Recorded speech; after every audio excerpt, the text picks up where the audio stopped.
A warm welcome to all our attendees today. Thank you for joining us on this webinar. The topic for today's discussion is faster contracts, better contracts, eliminating the friction points in contracting. My name is Ajay Agarwal, founder and CEO of Sirion Labs, and I'll be your host for today. Before we get started, here are a couple of housekeeping items. The webinar slides and the recording will be emailed to all the attendees. And assuming that you have questions, we'd love for you to ask them in the chat panel on the webinar panel on the right-hand side of your screen. Next slide, please. Here's a quick overview of the organizations participating today. I think Morgan Stanley and Vodafone need no introduction at all. As the leading financial services firm and the leading telco in the world today, WCC is also an organization that needs no introduction, at least to those who are attending the call today, as the leading organization in commercial contracting worldwide. Probably I come from the smallest and the least known of the entities, which is Sirion Labs, which is a leading enterprise contract management CLM software technology firm, and hopefully you'll get a chance to find out a little more about us as we move forward today. Next slide, please. Let me quickly go over what we're going to cover today. We're going to talk a little about what the friction points are, what the hotspots are in the contracting life cycle, from signing and negotiating and signing contracts to monitoring the promises inside them. We're going to explore at a high level what the role of artificial intelligence and machine learning are in navigating these friction points effectively. We're also going to give you a quick preview into the friction point index, which is jointly being designed by WorldCC and by Sirion Labs, and which we'll cover in greater detail on subsequent webinars. So that's the agenda for today. And without further ado, let me introduce you to our distinguished speakers. Paul Means is Vice President at Morgan Stanley. He is a lawyer in their technology and data legal group. His areas of legal coverage include information management, social media usage, and US regulatory requirements associated with vendor-supplier relationships. Paul is leading an effort at Morgan Stanley to analyze and enhance the processes for drafting and negotiating contracts, and to connect the contracting process to upstream and downstream systems, data, and processes. Prior to joining Morgan Stanley, Paul was a lawyer in the financial institutions group at Davis Polk and Wardwell. Thank you, Paul, for joining us. Next is Detlef Schultz. Detlef also needs very little introduction as one of the most visible procurement leaders in Europe for the last 20 years.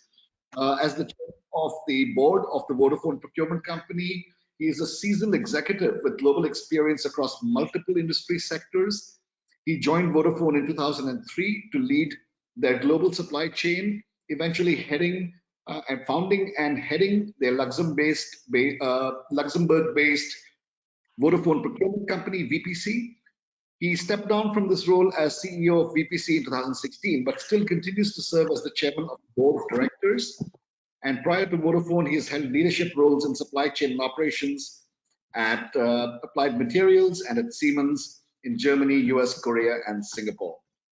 Welcome, Detlef. Third, we have Tim Cummins, who is the president and founder of World Commerce and Contracting. Again, needs very little introduction. As one of the most visible contracting thinkers in the world today, he is the founder and the president of WCC. He was inspired to start WorldCC by his work at IBM Corporation, where he led the global re-engineering of the contracting processes and the commercial organization under the leadership of Lou Gerstner. His research and influence have been recognized through appointment as a professor of international commercial and contract management in the School of Law at the University of Leeds, and in 2019 as the winner of the Financial Times Market Shaper Award. Welcome, and very pleased to have you here. Next slide, please. With that, I'd like to now invite Detlef to commence and kick off today's discussion. Over to you, Detlef. Thank you, Ajay, and thank you very much for having me today. In these unprecedented times, in today's uncertain and dynamic business environment, organizations are obviously under a lot of pressure to deliver, both on the sales side as well as on the buy side. On the sales side, they are looking to increase market share by bringing innovative products and services to the market much faster. To support this speed, the buy side needs to develop and manage the right supply chain mix between established and incumbent suppliers, new suppliers, startups, and scale-ups. Overall, the business and supplier ecosystems are getting more complicated and need different management due to regulatory requirements and unforeseen factors like this pandemic, for instance. So if you allow me to start with you, Tim, I would like to ask you, what key trends are you seeing in the market as organizations respond to this increasingly challenging environment? Detlef, thank you. This particular piece of research, the interviews and surveys we've been undertaking have in fact been tremendously interesting. And as you rightly say, we are living in disrupted times. And of course, disruption leads inevitably to much more substantial and potentially much more rapid change than perhaps we've seen.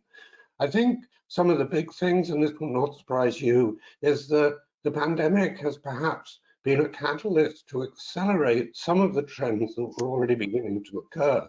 I think speed, agility are not new topics.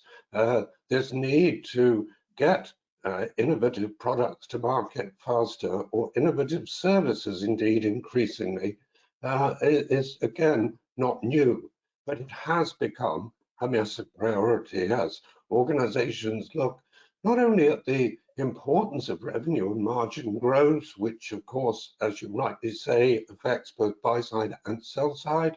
So that means that people, I think, are looking at much more attempts to integrate buy side and sell side activities. They're also wrestling with the fact that the traditional financial models no longer really work. And as we see CFOs needing to engage much more in things like dynamic management of budgets and cash flow through much more than we have seen at scenario planning rather than fixed budgets, I think it creates not just a pressure, but a phenomenal opportunity for procurement groups, particularly to escape perhaps the history of focus on savings and much more an opportunity to look at and prioritize outcomes, and a pressure on the sell side groups to really think around these issues of where are the friction points? What are the things that cause delay, disruption, and dispute, and how do we get rid of them? Tim, you mentioned agility on the sales side as well as on the buy side. Agility, I think, means different things in different contexts. Can you please elaborate a little bit on what agility means to you?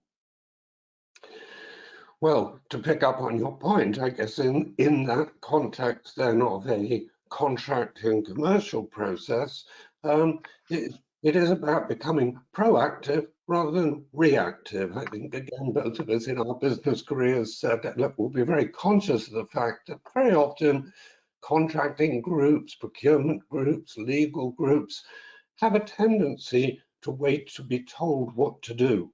They are often rather transactional in their outlook, and that, of course, has often been driven by the traditional measurement and management systems that they work under. And I think agility for me today means these groups have to be at the forefront of understanding and anticipating where the market is going and actually becoming leaders of change rather than perhaps often in the past, the delayers and the impediments to change happening. Yes. Thank you, Tim. Paul, when we look at Morgan Stanley, based on your experience in the vendor management function, which role do you think does organizational agility play in this context? Yeah, so thanks, Detlef, and thanks for everyone, first of all, for allowing me to join today and be here to talk with all of you. Morgan Stanley is obviously a very large and international firm, but in no way does that mean we're less focused on agility. And relatedly, resiliency is one of the words we also use as a real buzzword in our firm and in the industry right now. And part of that is supporting the business and being able to support services and technology that enable that business. We need to effectively manage change and be able to respond swiftly to those changes, whether those are in the business landscape or the regulatory landscape and underlying requirements. So for us in the vendor contracting space, it's one real enabler of firm-wide agility, and resiliency is an improved contracting process. Changes in our business often require changes to the contracts, whether that's with clients and counterparties or with our suppliers. So we are keenly focused on how we can improve the contracting process to support agility across the organization, whether that's a lot of the things we'll talk about today, but including just being able to reduce the time to market for new vendors or changes to vendors and enhance the vendor relationship process for existing vendors. Makes perfectly sense. Thank you, Paul. Tim, if we look at this from a contract management perspective, is the current state of contracting facilitating or hampering the agility agenda for organizations?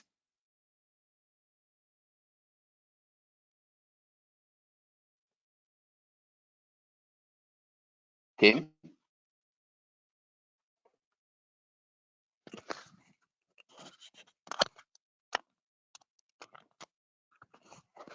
You guys stay there? Yes, I'm sorry. Oh. I think the answer to that's a relatively clear one. I think it is that by and large it is hampering that move. In part, that is because of the transactional nature that we mentioned before.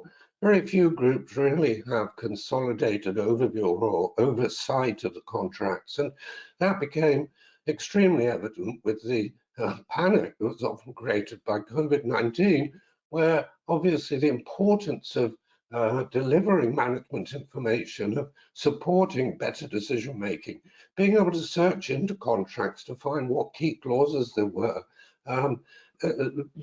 even sort of basic fundamental things like finding the contract portfolio for many was extraordinarily difficult. And then, of course, the pandemic also really brought to the fore the broader fragmentation of data that sits across the organization. Now, that absolutely is not the fault of the contract, procurement, or legal community. It's the fact that organizations have built application systems typically around functional design rather than integrated process design. And contracts and the contracting life cycle is a long one, and it's an extended process. What our research has shown us, Detlef, is that on average, corporations have different elements of contract data sitting in 24 different systems. And by and large, those systems don't talk to each other. So if you can't get to your data, then obviously you're really going to struggle to drive agility. 24 different systems, and you mentioned 40 different friction points. Help us to understand what you mean by friction point, and can you give us some examples of key friction points across the contracting lifecycle, please? Tim. Yeah, so a friction point is really, I suppose the first and foremost point is a friction point is obviously where some delay occurs. Things get slowed down because there is friction. Now, I think we do need to be careful with this and make sure that we don't imply that every friction point is bad. There are clearly many important phases of an overall contracting process where intervention, review, thoughtful consideration is of tremendous importance. So, for example, the development of requirements or the analysis of capability to meet those requirements would be parallel friction points in a buyer and seller organization, both of which are of fundamental importance to do well and with a high degree of quality.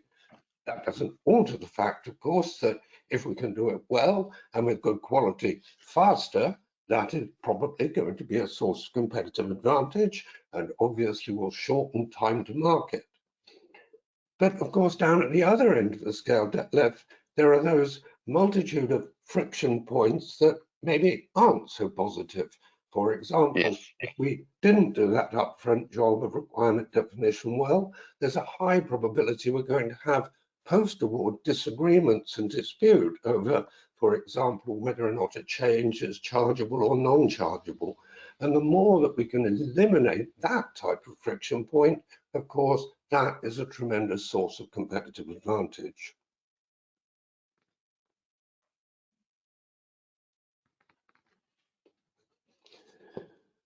And so I just building briefly on that, as I mentioned, we do have parallel activities going on. I think this is really interesting when you start looking at what's going on in the buyer organization, but then understanding there are similar but different activities going on in the supplier organization.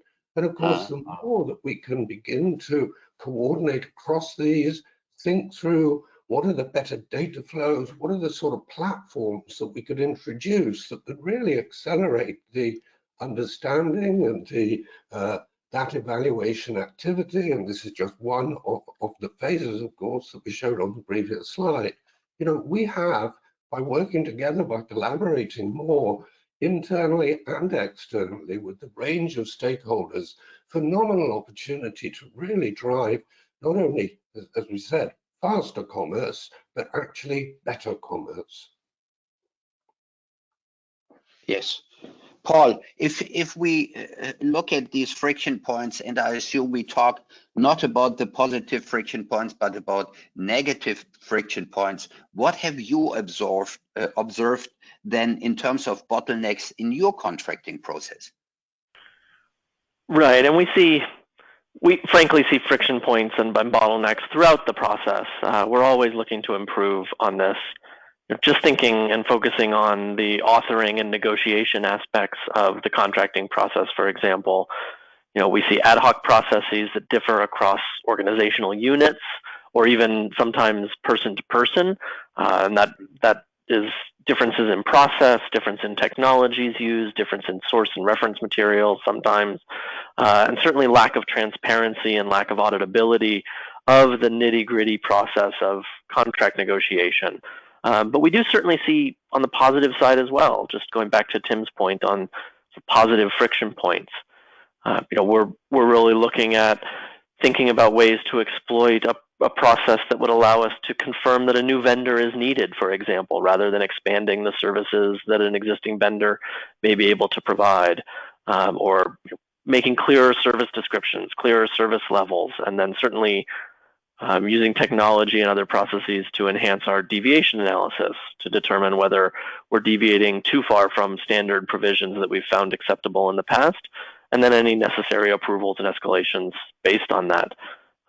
Frankly, all of these and a lot more than what I've just described can be improved through, in our view, a clear and focused analysis on the process and supported by implementing the right technology to support those process improvements.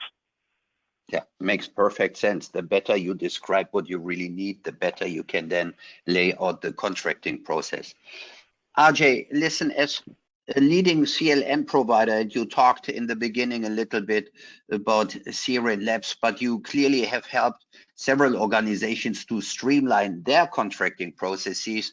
And we have heard from Tim and Paul, but what, in your opinion, are some of the key areas of friction that you have helped your clients to address and overcome? Yeah, thank you, Detlef, for that question. Actually, Tim and Paul have already touched on two of those. Tim touched on what I like to call the shoebox problem, being able to find all your relevant contract documents in the larger electronic graveyards where they tend to be buried these days. Then within that shoebox, the second level of the same problem is being able to find the right information that's sitting inside those contracts, whether it's about expiry or compliance or indeed the expectations that parties have from each other. Paul touched on another friction point, which is the friction that happens during the process of contracting, and this is what I call internal friction. The internal friction is between that part of the organization that sets the playbook and the approval policies for contracting, and that part of the organization, whether it's procurement or sales, which is actually negotiating the contract. And the tension, the creative tension here is how do we get the people from procurement or sales to comply with the playbook and the approval policies that we have framed at a organizational level. And then the third source of friction is more external, and that's between counterparties.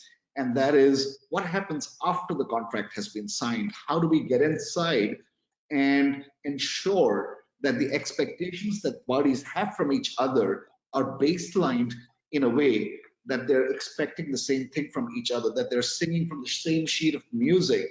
And that for me, I mean, whether you call it friction or cognitive dissonance, that's a major source of dissatisfaction post-signature. So we'll touch on each of these a little bit later, but those are the broad areas. Thank you, RJ. I understand. If Tim, can we get back to you, please? And I'm looking back into what you described to us in terms of the process. You talked about 24 different systems potentially, and potentially 40 different friction points. I guess that many organizations don't even analyze their processes at that granular level and don't have that awareness. Can you help us to understand why it's so important to identify and manage these friction points effectively, and what is the impact if you don't address them? Yeah, I mean, we've focused a lot, of course, at the moment on the delay impact, which, of course, depending on the nature of the transaction, can itself be very significant. Whether that, particularly if it is, for example, a procurement activity that is going to enable you to bring a new product to market, or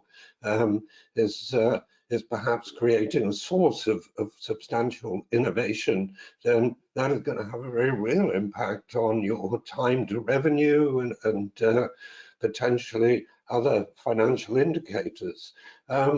So there is certainly that delay component, and as you can see, the average bid to signature for even a simple agreement, whether it's any level of negotiation, is an average 4.2 weeks. Well, a lot of that negotiation is, to be honest, probably redundant or unnecessary. But even if it is necessary, through the sort of techniques that Paul was talking about, we can have a dramatic impact in introduction. If we've got things like automated playbooks, if we start to introduce self-service, the leading corporates have got that 4.2 weeks. And in fact, even a government department that we reviewed recently, yes, government, public sector, they're doing this too, have got this down to less than 2 weeks. So that's already a big difference, and that's just on a simple contract. Just imagine as you begin to expand that into the complex agreements that, as we all know, and I'm sure you've experienced in your career too, we can be talking not just a matter of weeks, but months and maybe even years. And then, of course, all of this represents cost, because if we're applying people, it's costing us money. And again, those low complexity agreements, as soon as there's even one clause getting negotiated, we're looking at around $5,000 a time. And of course, as we go up the scale, so that amount of money escalates. And this is just for the review and approval process from inception of requirement through to the contract signature. And again, as we get up to that complex end, yes, of course, it's a much, much lower volume of agreements. But of course, once more, we can see costs spiraling into the hundreds of thousands or even the low millions for some of those big, complicated outsourcing agreements. So if we can begin to tackle all of this, not only are we dramatically driving down the cost associated with contracting itself, but we are also having a very, very real impact on other beneficial things like speed to market. And that is, of course, we're talking just PreAward. Now, as we go on from there, of course, we have to recognize that all of this flows through into PostAward. So here we've highlighted what are some of the most frequent friction points in the PostAward environment. We've touched on the point that better quality front-end activity will in itself begin to have benefit flowing through. If we haven't got the data and systems flow that we talked about, a lot of these things are quite difficult to observe. They happen at an operational level and the organization is just geared up to do them. Just to take one particular example, acceptance and acceptance testing. One of our members in the oil and gas industry has been talking to us about how it was always assumed that acceptance and acceptance testing had to be undertaken on site. And the oil and gas sector, as we all know, is often operating in the most inhospitable and difficult to get to environments. So they would often be sending large teams of people out to undertake acceptance testing, which meant that they were gone for a number of days and it was extremely expensive to get them there. It represented delay, it represented resource cost. Today, as a result of the pandemic, they're doing it virtually, they're doing it online. And those teams don't need to go anywhere. They've found a new way to do it. And as you look at all of these, I could give you examples, case studies, every one of them, of where organizations are understanding the severity of this particular incident, the frequency with which it occurs, and they are tackling it and beginning to look how they can apply better intelligence and better technology and better deployment of their people to begin to drive these out of the business. Yeah.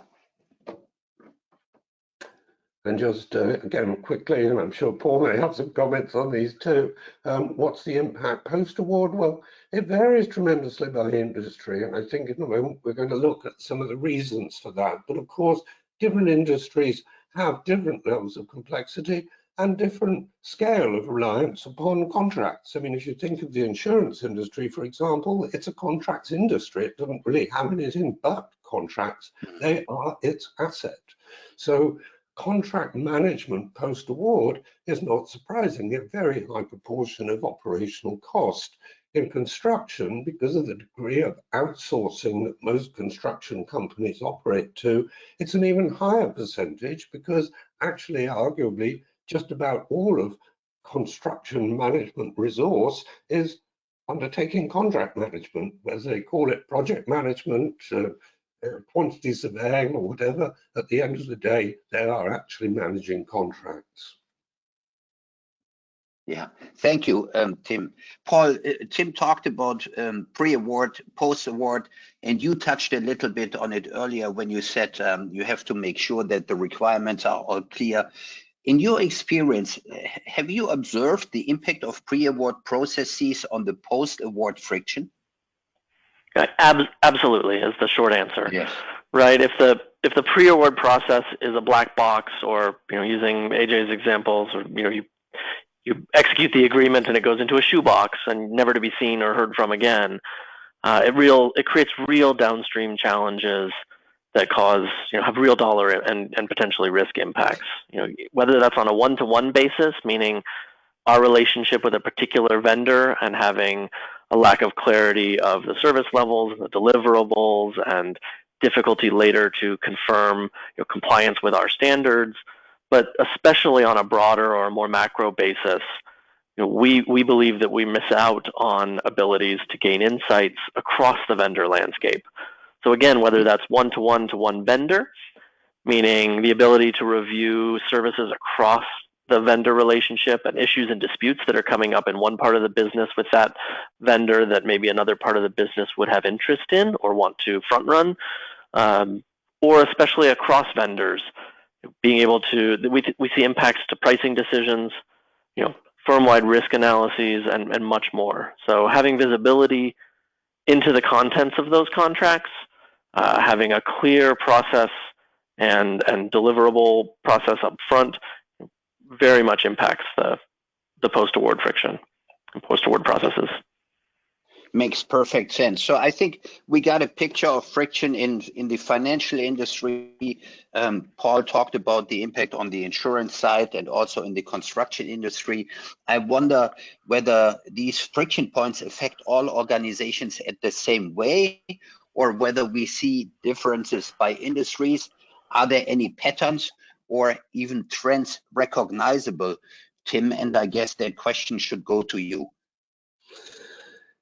Yes, so this is one of the outputs from some of the research work, and indeed, you're absolutely right that the answer is it varied tremendously.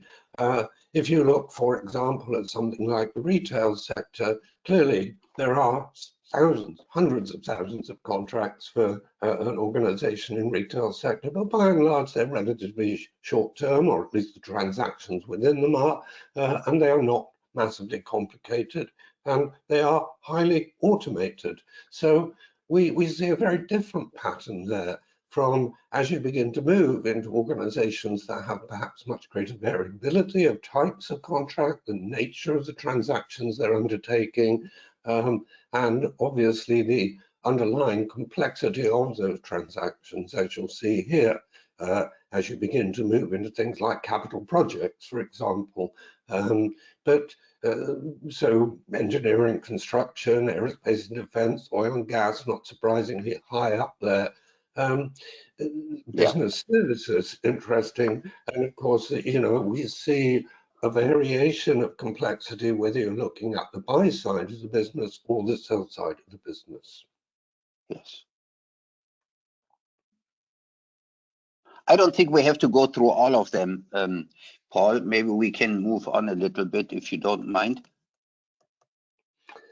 Yes. Yeah, sorry. No, that's fine. I mean, from my point of view, again, we see friction across these different types of agreements. I did want to mention two quick points. One is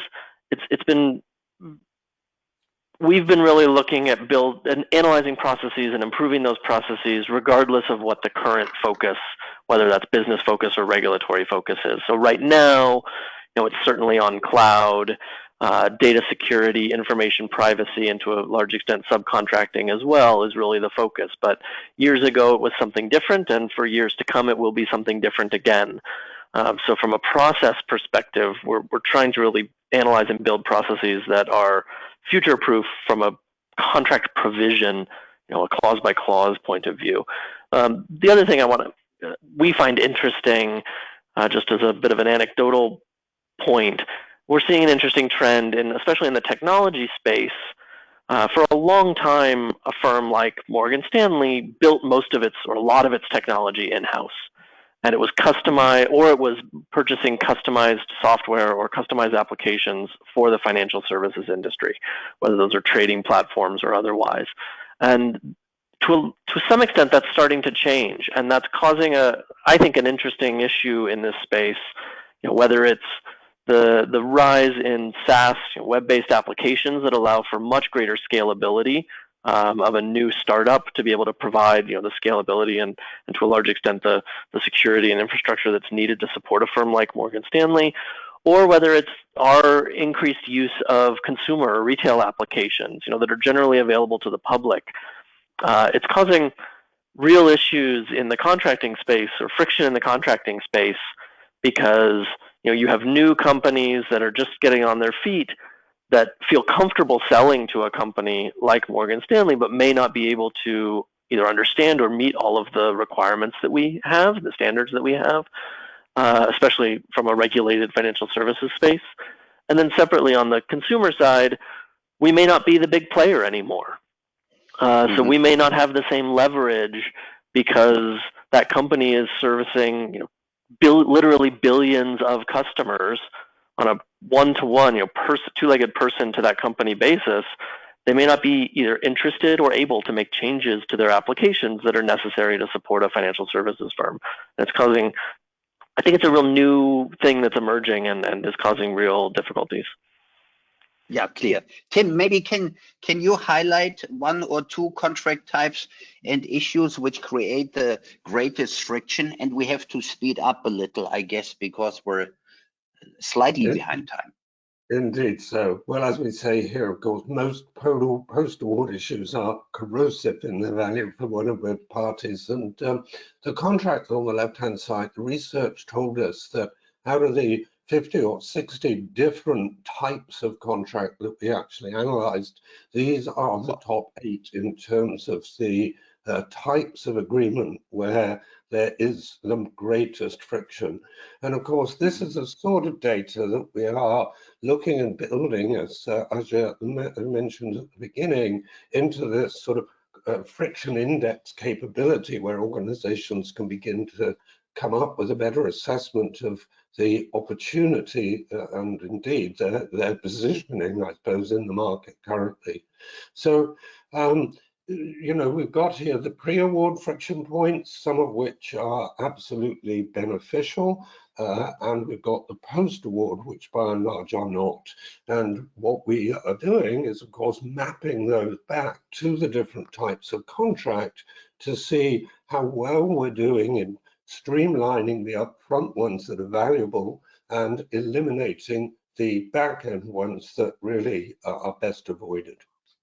Yes. Let's throw a little automation into the equation, and let's talk about whether the impact of these friction points is in any way linked to the level of automation we have in the contracting processes. Yeah, so this was an analysis we undertook by industry, looking at the different functionalities that people could have within their sort of automated contract management systems. And you'll see here the tremendous variability, but you'll also see that even those companies that have made a start on contract lifecycle management systems have often been very constrained in their implementation. So the heavily highlighted line of the repository is about the only place where there is significant presence. And the point here is that often that is still not enterprise-wide, which is why even organizations that had invested in repositories were not necessarily that well equipped to do the searches they needed. But, you know, as you look at much of the other functionality, well, in most industries, it's either missing or a very small minority who really have built this potential competitive advantage. Yeah, thank you very much. Ajay, since Sirion Labs domain is automation as part of contract lifecycle management, what is your take on this? Yeah, Detlef, what we're seeing is that there are wide variations on automation industry by industry. So just looking, for example, at this slide and looking a little bit closer, let's say at the healthcare and the pharma sectors, we tend to see a fairly low level of technology maturity on the post-signature monitoring of contractual terms. We can see that number is fairly low, and the same applies to integrations with other key systems or the interoperability with other business transaction systems, whether it's your Ariba or your ERP or even your CRM systems. And putting those two together, what it translates to is more friction for healthcare and pharma organizations on the post-signature phase, meaning after the contract has been signed. And therefore, what we are seeing is that a lot of our work with pharma customers has focused on streamlining their post-signature supplier monitoring and management and performance tracking as a result of that. When you look at sectors like banking and financial services, for example, the focus is exactly the opposite, because their maturity levels on the pre-signature side tend to be low, specifically when it comes to contract authoring and negotiation. And what that's telling us is that they have a high level of process maturity in terms of articulating their contract approvals and even their playbooks, but the level of compliance or adherence to those policies tends to be low. And this represents then a big focus for us in working with BFSI organizations. So I hope that gives you some flavor of the relationship between automation and friction points. And what we are seeing broadly is an inverse correlation. Yes, clear. Now that we understand the problems, Tim, maybe you can give us a quick touch on what companies can do to solve those issues with friction points, please. Yeah, so certainly digitization is on many lips, and organizations without question are accelerating their digitization initiatives. But this is also, of course, about people. It's about not only analysis by people of where digitization can bring benefit and what form it could take, but then also what is the new relationship between people and machines that comes from that digitization. In order to make real progress, certainly if you begin to home in and understand where the major friction points are and begin to concentrate your efforts there, that's how you can get the fastest bang for the buck and probably elicit the greatest management support. So undertaking the analysis, then obviously working through the implementation of the tools and systems, and importantly, then not stepping away. You know, the real point is we then have to monitor the effectiveness, what is the performance, and what are the continuing opportunities for continuous improvement. Yeah, super. That's exactly what RJ said. Hey, Paul, in your experience, what are your approaches? What tools did you use? What technologies do you apply to work effectively in overcoming friction points in the contracting lifecycle, please? Yeah, so we're, especially in the vendor space, still kind of getting started in this space. But the things, I want to mention three main things that we're focused on. The one is, as was just mentioned, right, understanding the process and then where possible, standardizing that process and automating it if that's available and possible. The next is really forming a contracting process that's connected both upstream and downstream to other information systems and processes, so that you're using golden source information, whether that's upstream golden source feeding into the contracting process or the contract itself and the negotiated positions within it feeding a downstream process rather than manual rekeying or other things like that.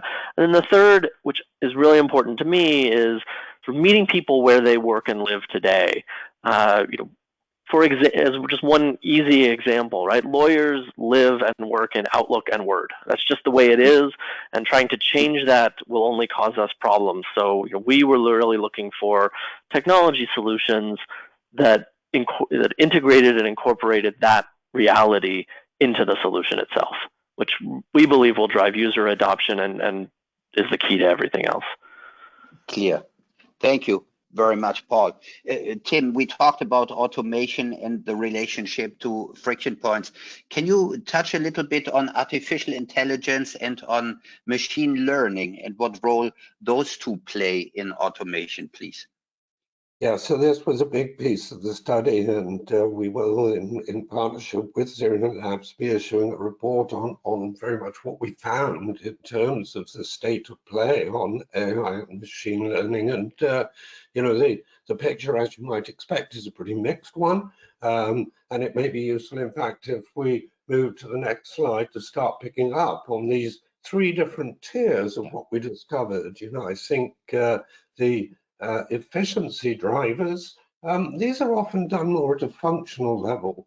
Paul, it may not come as any surprise to you, very often we found legal departments, for example, much more focused on these aspects of efficiency. You touched on a number of these, I think, the automation of redlining in terms of, automated playbooks. So there are some basic functionalities that we saw, but then also some much more advanced ones, particularly as we start getting, I think, into more automated risk scoring and reporting, really driving some fantastic management reporting to help business decision making around where we maybe want to invest or disinvest even. These efficiency benefits tend to be focused much more in the pre-award phase. Again, understandable that legal departments are more focused there because that's usually where their remit is. Yeah. But then we discovered others who were looking more at transactional effectiveness. So these groups are looking beyond simple efficiencies, which obviously bring benefit, but it is a constrained benefit. Yes, I can maybe certainly, we touched on reduction of cycle time, we touched on bringing down the cost of contract review, etc. That's valuable, but it isn't going to be transformational. Where effectiveness comes in can bring a lot more money. That's through things like these obligation extraction, or in the advanced context, much more proactive obligation management. We're looking there too at things like organizations beginning to think about advanced algorithms that give predictive warnings of at-risk contracts. So don't wait for it to be in trouble. Let's get the alert. Let's understand the characteristics of at-risk agreements and actively monitor those contracts that we care about to become much better at avoiding the value erosion that can occur. But here Monitoring, again, yes. Go ahead, sorry. Here again, the issue very often is that it's being looked at a transactional level, which does bring real benefit, but isn't, if we go to our third category, if you like, a game changer. So from here, we begin to look at the third group, which is much more about transformational change. And that's driven through greater commercial intelligence. And here's where organizations are really beginning to look at portfolio management, doing much better segmentation of their contract and relationship types to understand the levels and degree of self-service they can bring in, to undertake much more data mining so they begin to see customer preferences, they look at past performance indicators, and really start to drive towards data modeling and value optimization initiatives. And I think, as I mentioned before, interestingly, more focus on this from the interviews and research, more focus on this actually today on the sell side than there is on the buy side. I think back to your opening comments, Detlef, the importance of growth, of margin improvement, of revenue, of new streams of revenue is really driving this pressure initially into sales contracting. Yes, clear. Thank you very much. Listen, RJ, I would have loved to hear what's happening at Morgan Stanley, but I think we're running a little bit out of time. Obviously, artificial intelligence does play a major role. And if I look into contract lifecycle management, do you think that AI-powered CLMs do play a role in helping organizations to address those friction points, eliminate them, and get better in the management of their contracting life cycles?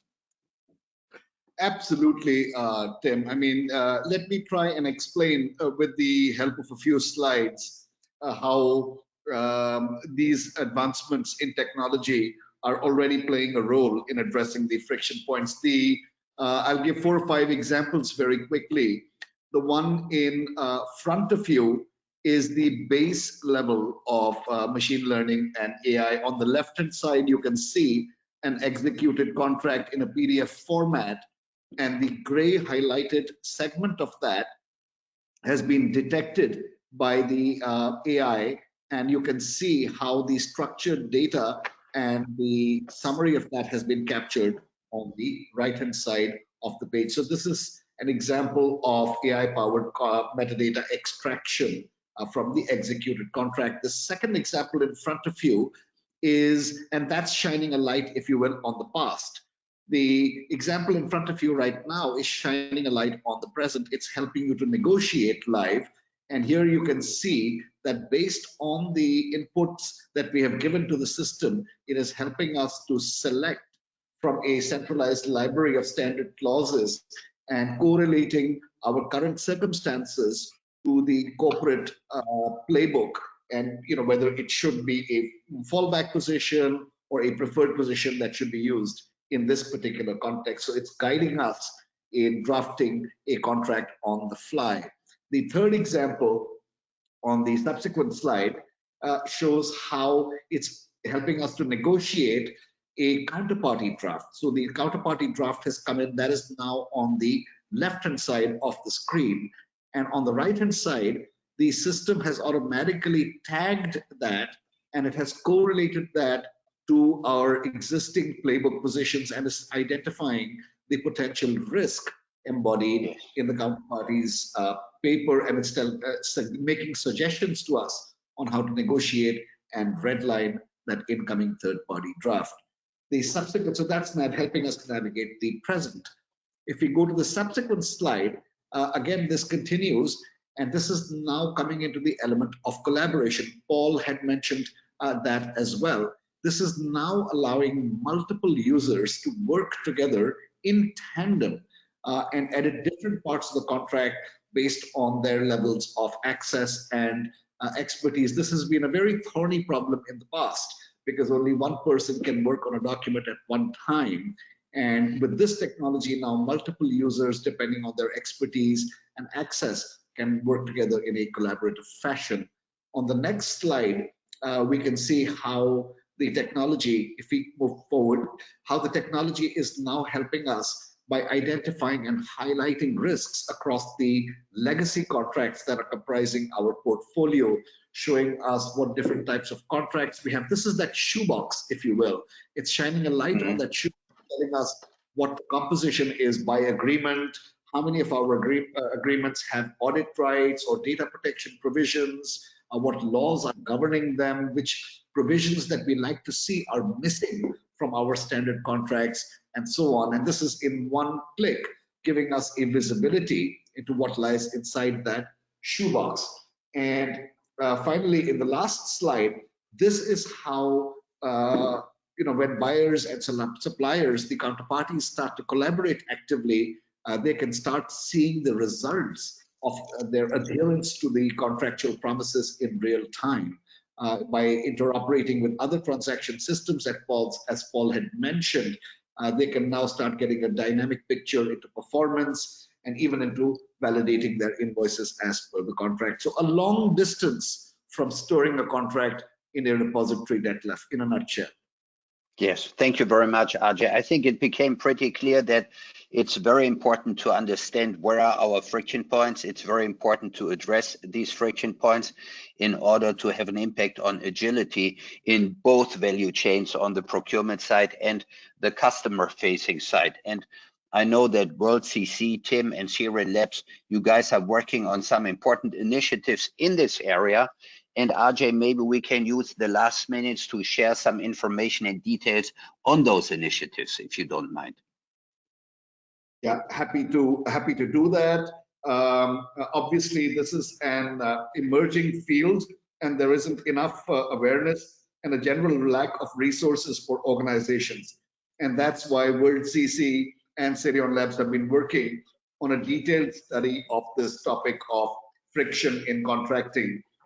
At the end of the study, we will be publishing a very detailed report that will provide information on friction points, on key macro trends, and the suggested approaches for addressing those friction points broken down by industry. We're planning to release this report in the coming weeks. And one of the most important outcomes of this study will be the friction index, which we believe is a first of its kind benchmarking index for organizations to assess their friction score against their peer industry benchmarks. I will request Tim to share some more information on the research outcomes so far, as well as on the friction index itself. Over to you, Tim.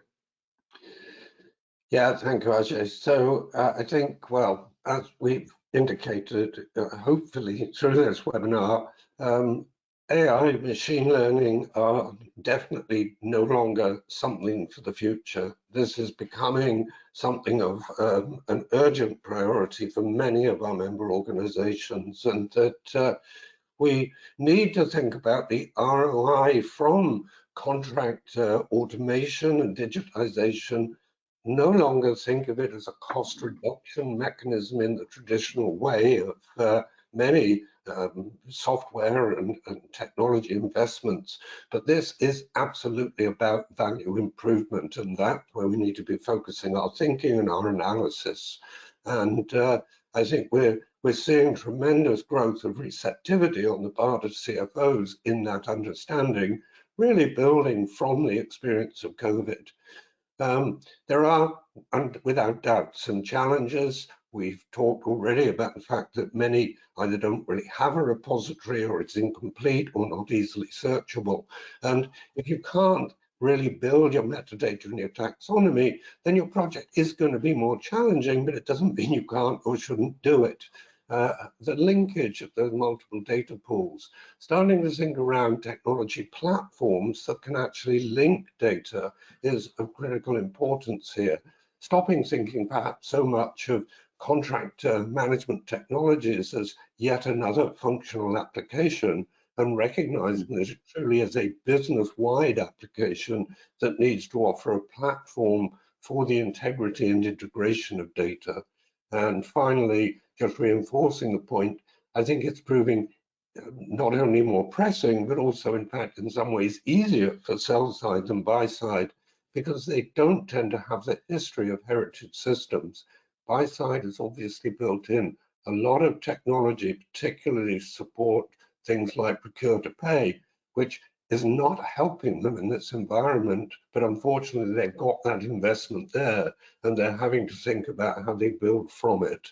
So some exciting stuff going on, and really pushing, I think, the commercial and contracting organizations to the forefront, really to the point that Detlef, you and I discussed, of this is an opportunity for us to step out of the shadows and into the limelight. So what are we doing in terms of the friction index? Well, very briefly there, yes, as I said, we're working together to take all of this data and the many other data points that we have to really try and create an index that, as it says, is going to take account of the organization's industry, the typical sort of contract mix that it has, that will enable organizations to input data to the index to establish really what their potential return is, but also where they sit in relative terms compared with others in their industry. As Paul, Detlef, both of you know, our ability to be able to position to top management where we sit relative to others is always one of the most compelling messages of all. Yeah, yes.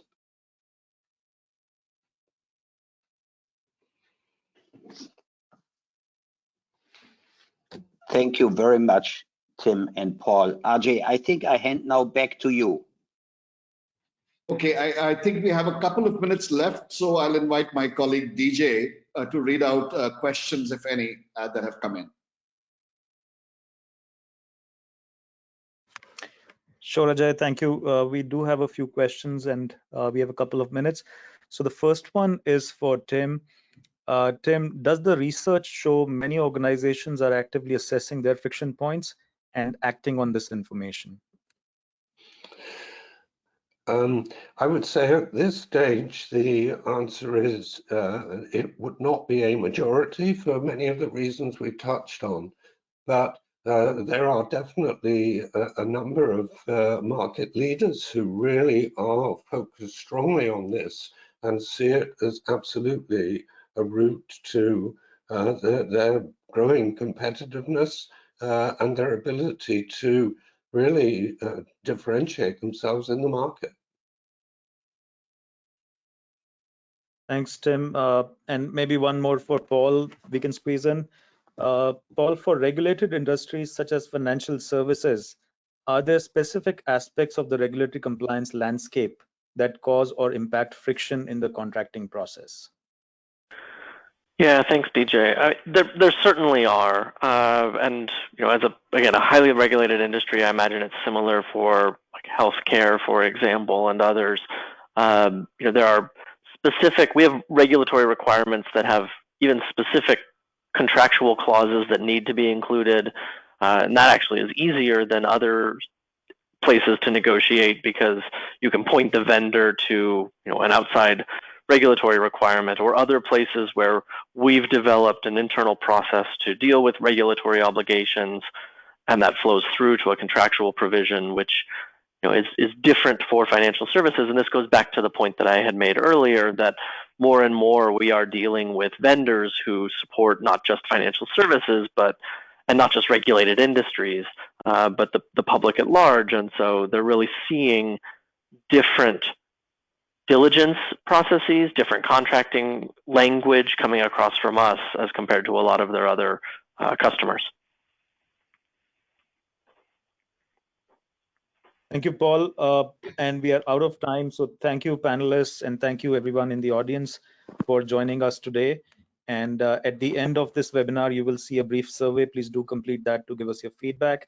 And we'll be sending out follow-up emails with a copy of the slides and the recording. And we invite you to join us for future events. Thank you very much, and have a great day ahead.